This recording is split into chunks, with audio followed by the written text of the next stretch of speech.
Salam dəyərli şagirdlər, hər vaxtınız xeyir olsun. Bizim bugünkü mövzu izahımız olacaq həndəsənin əsas anlayışları. Əsas anlayışlardan başlayarkən biz birinci başlayacağıq nöqtə anlayışı. Nöqtə. Və nöqtə biz bilirik ki, heç bir ölçüsü olmayan fiqurdur. Həndəsi fiqurdur. Heç bir ölçüsü olmayan fiqurdur. Nöqtələr A, B, C və s. hərflərlə işarə olunur. Misal üçün A nöqtəsi, B nöqtəsi, C nöqtəsi. Bu nöqtə. Sonra gəlir ikinci düz xətt. Düz xətt.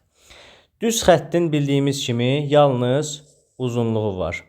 Eni və qalınlığı olmur. Və düz xətt hər iki tərəfə sonsuz uzanır. Hər iki tərəfə sonsuz uzanır. Düz xətt kiçik A, B, C hərfləri ilə işarə olunur. Misal üçün A düz xəttdir. Sonsuz uzanmadır. Sonra biz digər öyrənəcəyik digər şuanı. Şua. Şuanın tərifi belədir. Bir tərəfdən məhdud olan düz xətt hissəsinə şua deyilir. Yəni, bir tərəfdən məhdud olan. Yəni, nədir bu məhdud? Yəni, fikirləşin ki, başlanğıc bax burada var. Bir tərəfdən məhduddur. Amma digər tərəfdən görürsünüz, sonsuz uzanlayır, gedir. Bu olacaq A, B yazsaq, misal üçün A, B və bu digər tərəf sonsuz uzansa, buna biz deyəcəyik A, B şuası. A, B şuası deyəcəyik. Sonra gəlir parça. Parça. Bəs parçanın tərifi necədir? Artıq parçada hər iki tərəfdən məhdud olan düz xəttdə parça deyilir. Misal üçün A və B. Bu olacaq AB parçası. AB parçası. İndi gələk əsas məqama. Misal üçün bizə bir şua verilir. Bu bizim şuamız. Və deyir ki, şua üzərində də nöqtələri qeyd edəcəyik və bizdən soruşacaq nə qədər nöqtə var. Sonra deyəcək düz xətt üzərində nə qədər nöqtə var və sonra deyəcək parça üzərində neçə nöqtə var. Əgər burada nöqtələri qeyd edək, misal üçün nöqtələrimizi qeyd etdik. Neçə nöqtəmiz var? N bərabər 4 yazdım. Əgər soruşsa şua üzərində neçə nöqtə var? Neçə nöqtə var? Bu zaman sayını qeyd edəcəyik. Neçə dənədir? 4 dənə. Vəssalam. Şua üzərində soruşdusa nöqtə sayını el olduğu qədərin qeyd edəcəyik. Bəs yaxşı, soruşsa ki, düz xətt üzərində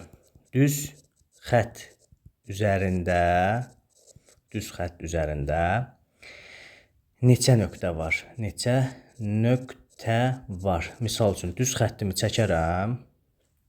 Fikirləşək ki, sualdır. 1 dənə, 2 dənə, 3 dənə, 4 dənə, 5 dənə, olsun 6 dənə. Saydım neçə dənədir? 6 dənə, düzdürmü? Yazdım n bərabərdir 6. Və düz xətt üzərində soruşduğu üçün, baxın buna diqqət edirik əsas. Düz xətt üzərində soruşduğu üçün olacaq 2n. Yəni n-im nə qədərdir? 6. Olacaq 2 vur 6, yəni 12. Belə deyək, nöqtələri sayacağım. Neçə dənə oldursa 2 mislini deyəcəm. 6 dənə nöqtə varsa, deməli düz xətt üzərində 12 nöqtəm olacaq. Çünki bunun bir də mənfi tərəf var axı. Misal üçün biz sayırıq ədədləri. Sıfırdan solda bilirik mənfidir, sıfırdan sağda müsbət ədədlər, düzdürmü? Və düz xətt üzərində olduğu üçün digər mənfiləri də sayacağıq. 6 dənə burada varsa, deməli mənfi 6-nı da saymalıyıq da. Ümumi nə qədər olur? 12 dənə, düzdürmü? Bu belə. Və ən sonuncu misal üçün qeyd olunur ki, düz xətt üzərində neçə nöqtə var? Baxıram. Aha, 1, 2, 3, 4, 5, 6, 7. N bərabərdir 7. Saydım, 7 dənə nöqtəm var. Və sual olaraq bizə deyir ki, Düz xətt üzərində parça nə qədərdir? Düz xətt üzərində parçanı tap. Parçanı tap. Əla. Parçanı necə taparam? Bayaq diqqət etdiyimiz məqam nə idi? Düz xətt üzərində neçə nöqtə deyirdi? 2-yə vururdum. Şua üzərində deyirdi nə qədər nöqtə var? Olduğu kimi saxlayırdım. Amma parçanı soruşsa düsturumuz bu cürdür. Həmin nöqtənin sayı vuracam həmin nöqtədən bir vahid az böləcəm 2-yə. Nöqtə sayım nədir? 7 vur 6 böl 2 bərabərdir 21. 7 nöqtə varsa 21 dənə parça olacaq. Və say bir digərini deyək. Misal üçün yazıram. Nöqtələri qeyd elədim. 2, 3, 4 olsun 5 dənə.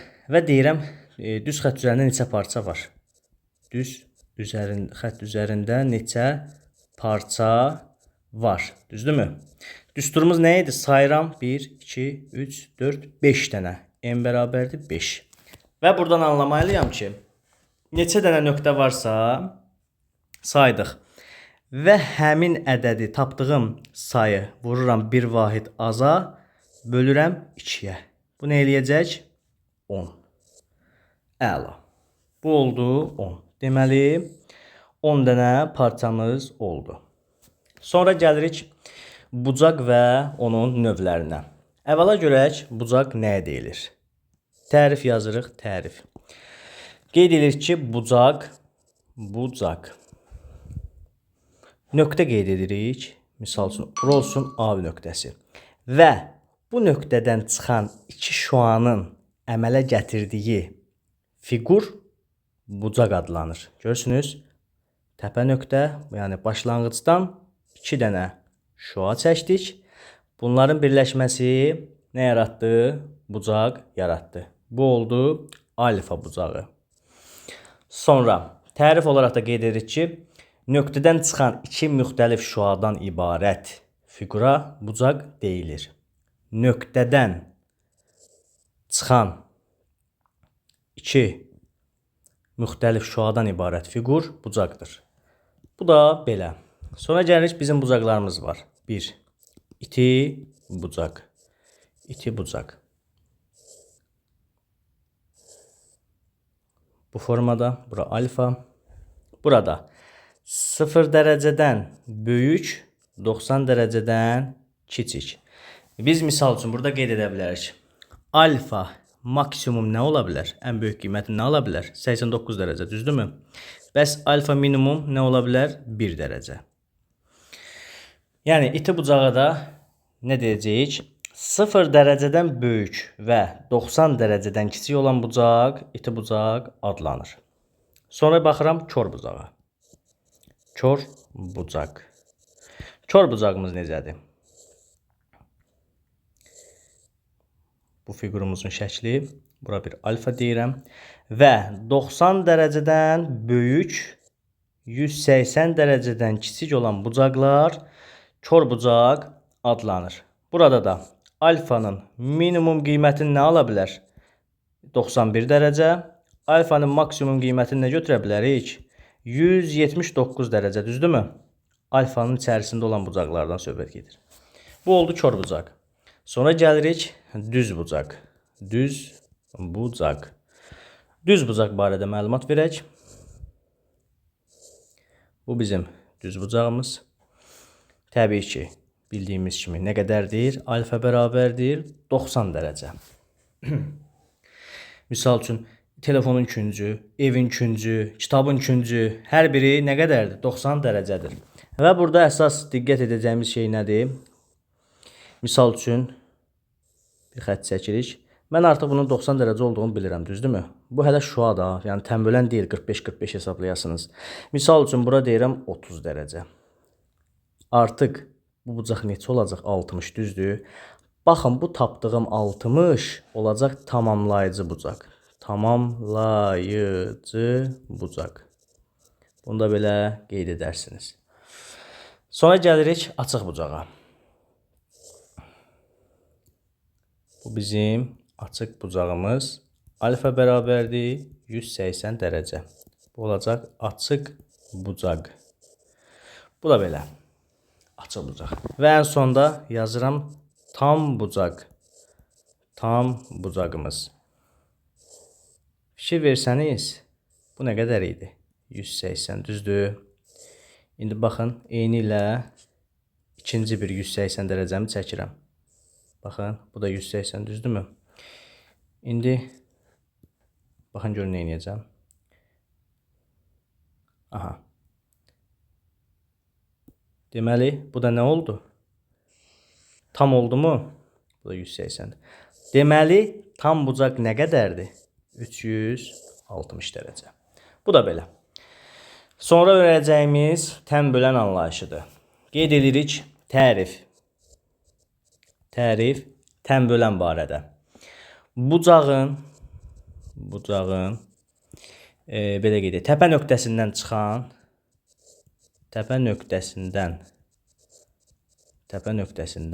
çıxan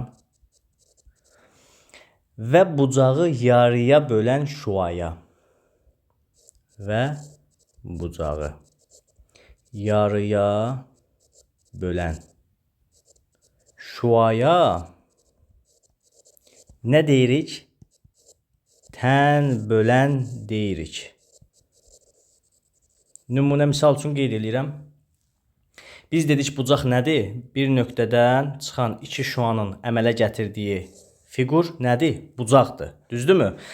Və deyir təpə nöqtəsindən. Bura olsun A nöqtəsi. Təpə nöqtəsindən çıxır əla və bucağı nə edir? İki hissəyə ayırır. Bu olacaq tən bölən. Tən bölən. Əla. Məsələn A, B, C, bu da olsun O. Buradan alıram ki, bir dənə bucağımız nə olur? Bucaq B, A, C olur. Sonra o da bərabər nəyə? O da bərabərdir C, A, O. Bucaq C, A, O. Bu da belə. Sonra gəlirik, əsas məsələlərə başlayırıq artıq. Qonşu bucaqlar, qonşu bucaqlar. Bir tərəfi ortaq, qonşu bucaqları necə qeyd edirik? Baxın, həmən bu bucaq bir tərəfi ortaq. Digər tərəfləri isə tamamlayıcı yarımdüz xəttlər olan iki bucağa qonşu bucaqlar deyilir. Burada alfa plus beta 180 dərəcə olmalıdır. Vəssalam. Nümunə sual qeyd edirik. Misal üçün bizə bir qonşu bucaq verib bu formada. Bura 30-dursa, dərhal bura neçə olmalıdır? Bəli, 150 dərəcə. Siz deyirsiniz, mən eşidirəm. Sonra misal üçün qeyd edirəm. Bu formada da ola bilər, heç fərq yoxdur. Bu kiçik bucaq 25 dərəcədirsə, bu böyük nə qədər olacaq? 155 dərəcə. Və yaxud biraz fərqli bir deyək, fərqlisini deyək. Misal üçün, buranı verib ki, x minus 30. Buranı verib x. Məndən x-i soruşur. Necə taparam? Əvvəla bilirəm ki, bu bucağın cəmi və bu bucağın cəmi 180-i verməlidir. Aha. X plus x minus 30 bərabərdir neçəyə? 180-ə. Bir dənə x, 2 dənə x. Nə qədər oldu? 2x minus 30 bərabərdir 180 dərəcəyə. Buradan 2x bərabərdir 180 plus 30 dərəcə. 2x alıram ki, 210-a bərabərdirsə, x-im 105-dir. Çox gözəl. X-i soruşduğu üçün 105-i aldım. Burada qeyd etsək, bura olacaq 105, bu olacaq 75. Cəmləsəm 180-i ödəyir. Bu da belə. Qonşu bucaqları dedik. Digər bir qeyd yazaq. Qeydimiz nədir? Qonşu bucaqların tən bölənləri arasındakı bucaq 90 dərəcədir. Vəssalam.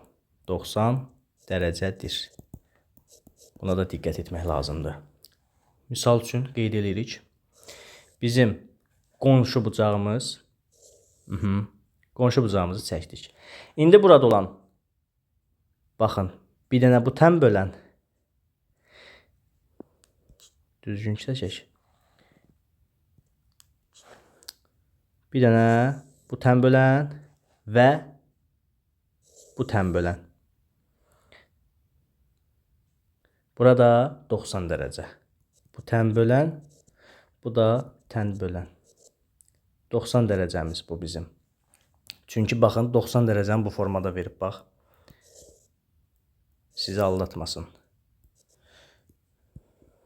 90 dərəcəni bax. Bu formada verib. Aydındırmı? Bu belə. Digər mövzumuz olur. Deməli, digər ardıcılığı davam eləyək. Misal üçün, buna aid bir nümunə qeyd eləyək. Tutalım deyir ki, qonşu bucaqlar 2/7 nisbətindədir. Əla, olsun. Deyir, ən kiçik bucağı tap. Və yaxud ən böyük bucağı tap. Hər ikisini tapaq. Ən böyüyünə ən kiçiyi tapaq. Həmin qonşu bucağı çəkirəm. 2/7 nisbətindədirsə, kiçik bucağım 2x olar, böyük bucağım 7x olar. Və biz öyrəndik ki, qonşu bucaqlarda bura alfa, bura beta. Alfa plus beta cəmi nə verməlidir? 180 dərəcəni verməlidir. Və buradan da 7x plus 2x bərabər olmalıdır 180 dərəcəyə. Alıram ki, 9 dənə x 180 dərəcədir. O zaman x-im 20 imiş. X-i 20 aldımsa, nisbətin yerinə yazıb taparım. 7 x-im olacaq. 7 vur 20. Yəni 140 dərəcə. Digərdə 2x olacaq. 2 vur 20, 40 dərəcə. Deməli, ən kiçik bucağım 40 dərəcədir. Ən böyük bucağım 140 dərəcə olacaq. Sonra baxırıq. Qarşılıqlı bucaqlar. Yazıram. Qarşılıqlı bucaqlar. Tərifi necə qeyd edirik? Tərifini yazırıq. Birinin tərəfləri digərinin tərəflərinin tamamlayıcı yarım düz xətləri olan iki bucağa qarşılıqlı bucaqlar deyilir. Bunu bu cür yadda saxlayın. Bura alfa, o zaman qarşısı da alfadır. Bura beta, o zaman qarşısı da betadır. Betanın qarşısı alfanın qarşısı. Bu cür qeyd yaza bilərik. Tam olduğunu hesablasaq, tam olduğunu yazaram. Alfa plus beta plus alfa plus beta. Hamısını cəmlədim, bərabər etdim nəyə? 360 dərəcəyə. Buradan alıram ki, 2 alfa plus 2 beta bərabər olmalıdır 360 dərəcəyə. İkini qarşıya çıxarsam, alfa plus betanı alıram 360 dərəcə. Hər tərəfi 2-yə bölsəm, alfa plus beta nə qalır? 180 dərəcə. Ən gözəli bax budur. Nəyə görə? Nəyə görə budur? Baxın. Buranı tutalım, silirəm. Bu da belə. Dedik ki, bura alfadır, burada betadır. Misal üçün bizə bir sual verər. Deyər ki, bu bucaq alfadır. Alfanı verib 45. Mənə deyir, betanı tap. Baş üstə tapaq. Bu alfadırsa, o zaman burada alfadır. Yəni, neçədir? 45, 45. Bəs yaxşı, qonşuya nə qalacaq? 45-in qarşısı 45-dirsə, 45-in qonşusu olacaq 135. Deməli, bu da beta idi axı.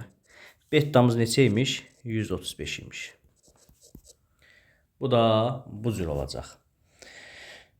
Belə də qeyd edə bilərik. Qarşılıqlı bucaqlar bir-birinə bərabərdir. Qarşılıqlı bucaqlar bir-birinə bərabərdir. Dedik ki, bura alfadırsa, qarşısı da alfadır. Alfa bərabər alfa. Bura betadırsa, qarşısı da beta olmalıdır. Beta bərabərdir betaya. Amma qonşusu, görürsünüz, 180-i görürəm burada. Bax. Görün hansı bucağı verdi, gördünüz? Baxın, həmən axtardığımız, bax bu oldu. Diqqət etsəniz, Bu bucaq və bucaq.